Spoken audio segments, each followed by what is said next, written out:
খুব শখ করে দুটি বিয়ে করেছিল ফরহাদ ভাই। দুই বউকে একসাথে লালন পালন করাটা ছিল ফরহাদ ভাইয়ের শখ।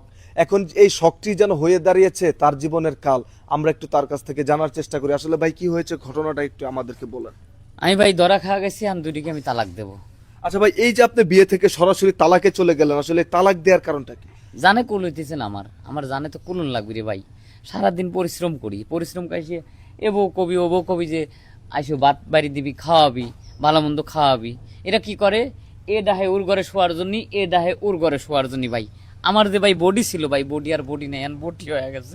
আচ্ছা, এই যে আপনি এত দুঃখ প্রকাশ করছেন, আমরা একটু জানতে চাই তার আগে যে আপনার বড় বউকে ছোট বউকে? আমি তো আমাকে চিনবির পারতেছি না, এখন বউ চিনবো কেবা করিয়া। আচ্ছা, এই যে আপু, আপনার কাছে একটু আমরা কথা বলতে চাই। আপনি যেহেতু ওনার ওয়াইফ, এই যে আপনারা দুজন জেনে শুনেই কিন্তু বিয়ে বসেছেন, এখন আপনাদের স্বামী আপনাদের জ্বালায় অতিষ্ঠ হয়ে এই যে আপনাদেরকে ডিভোর্স করে দেওয়ার চিন্তা ভাবনা করতেছে, আসলে এটা আপনার কাছে কতটুকু যুক্তিসঙ্গত মনে হয়? দেখেন, এখন আমরা তো জেনে শুনে বিয়ে করেছি, ঠিক আছে। এখন ও এরকম করবে, হুট করে মানে ডিভোর্সের সিদ্ধান্ত নিবে, এটা তো আর আমি জানি না বা আমরা জানি না। আসলে ডিভোর্সের সিদ্ধান্তটা নেওয়ার কারণটা কি, আপনার কি মনে হয়? ওই তো বললো, একটু আগে বলছে, শুনেন নাই যে আমি নাকি আমার ঘরে ডাকি, ও নাকি ওর ঘরে ডাকে। মানে স্বাভাবিক, আমার বিয়ে করছে, আমি ওর ছোট বউ, ভালোবেসে আমরা বিয়ে করছি। এখন আমি নতুন নতুন বউ, এখন আমি আমার ঘরেই তো থাকা উচিত, ওর উচিত না? আচ্ছা, আমরা একটু তাহলে আমরা শিওর হলাম দর্শক যে উনি হচ্ছে ওনার ছোট বউ। এখন আমরা একটু বড় বউর কাছে যেতে চাই। আচ্ছা, এই যে বড় বউ, আপনি যে আপনার স্বামীকে নাকি আপনার ঘরে রাখতে চান এবং আপনার ছোট যিনি আছে তিনি তার ঘরে রাখতে চাই, এটা আসলে কতটুকু সত্য বা কতটুকু যুক্তিসঙ্গত? সত্য যা বলছে তাই সত্য, কিন্তু আমি তো বড়, আমার তো অধিকার বেশি। কারণ আমার স্বামী, আমি যখন সংসারে আসছি তখন আমার এই সংসারে কোনো সতীন ছিল না, আমি একা আসছি। এই সংসারটা যে 5 বছর ধরে আমি সংসারটা দেখতেছি, করতেছি।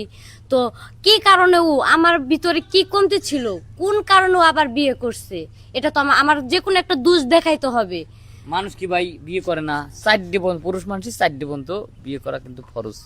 আমি দুটি বিয়ে করছি, এটা আমার হ্যাঁ, শখ ছিল। ঠিক আছে। আমার দাদা দুইখান বিয়ে করছে, তা আমি চাইছি যে আমি আমার দাদার মতো হব, আমি দুটি বিয়ে করব, সুন্দর করে সংসার করে মানুষ দেখা দেবো। ওরে ভাই সুন্দর করবে দা, আমি এখন এমন জ্বালায় পড়ছি যে পাড়ার লোক আমাকে লাঠি লিয়ে এসে মারবে। তোমার কি জানে দাদা মারবে? যেটা বিয়ে করছে, তোমার দাদা দুটো বউ তাড়াইতে পারছে, তুমি তো পারো না। তুমি কেন করছো বিয়ে? ডিভোর্সের সিদ্ধান্ত নিছো কেন? কেন নিবা? পাড়ার লোকজন মারবে আসে তোর ঝগড়া জাতি। এটা বিয়ের আগে ভাবা উচিত ছিল, এটা বিয়ের আগে ভাবা উচিত ছিল যে আমি 2টা বিয়ে যে করতেছি, আমার বরাবর পারমিশন না নিয়ে যে আমি বিয়ে করতেছি, এই সংসার আমি 2টা টিকায় রাখতে পারবো আমার কিনা। ভাই আমার লাইফটাও তো ভাই নষ্ট করে দিছে, বুঝছেন। আমি ওর লাইফ, ওর মাংস, হাড় মাংস খায় তারপরে এই সংসার থেকে যাবো। আচ্ছা, এই যে আপনার বউ অলরেডি বলে ফেলেছে, আপনার ছোট বউ, যে আপনার হাড় মাংস খেয়ে তারপরে আপনাকে ছাড়বে, আসলে এই ব্যাপারে আপনি কি বলতে চান? বাদি আছে কি দেখেন তো, এই জামাটা খুললি মোটি তো, আর দেখেন তো এখানে কোনো মাংস আছে, এই রাতটা দেন মাংস আছে, শেষ করে হেলাইছে দুই তো। দর্শক, আপনারা দেখতেই পেলেন যে স্বামীর দাবি হচ্ছে তার অলরেডি হাড় মাংস খেয়ে ফেলেছে তার দুই বউ, এবং বউয়েদের দাবি তারাও নাছরবান্দা, কেউ এই সংসার ছেড়েও যেতে রাজি নয়, কেউ স্বামীকে চুল পরিমাণ ছাড় দিতেও রাজি নয়। আর মাংস খাইছি, হাড্ডি তো আর খাই না, হাড্ডি খাইমু তারপর সংসার থেকে যাইমু।